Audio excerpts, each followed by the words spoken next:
High বন্ধুরা, তো চলে আসলাম আজকে আমাদের দেশের প্রধানমন্ত্রী মোদিজিকে দেখার জন্য। আর এদিকে দেখতে পাচ্ছ কত লোক দাঁড়িয়ে আছে আমাদের মতো দেখার জন্য।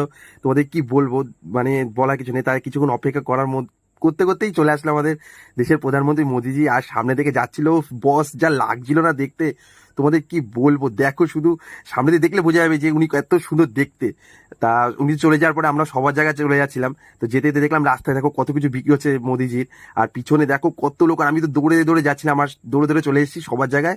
আর এখানে ঢোকার মতো জায়গা নেই, আর গরমে পুরো ঠেসে গেছি। আর এই দেখো বয়স্ক লোকেরা অব্দি পাঁচিল টপকে, কেউ বাসের উপরে, কেউ গাড়ির উপরে উঠে মোদিকে দেখার জন্য পুরো পাগল। লোকে তো অসুস্থ অব্দি হয়ে পড়েছে মোদিকে দেখার জন্য। তো সবার শেষ হয়ে যাওয়ার পরে মোদিজি আবার আমাদের হাত দেখাতে দেখাতে চলে গেল। সেই দৃশ্যটা আমি ভুলতে পারছি না, মোদিজি এত সুন্দর লাগছিল মোদিজিকে। তো চলো এবার চলে যেতে হবে বাড়ির দিকে। তার জন্য ওই যে এত গরমে কষ্ট হচ্ছে, স্প্রাইট খেতে খেতে বাড়ির দিকে যাচ্ছিলাম। তো ভিডিওটা ভালো লাগলে পাশে দেখো, দেখা হচ্ছে পরের ভিডিওতে। তো আজকে মতো বাই।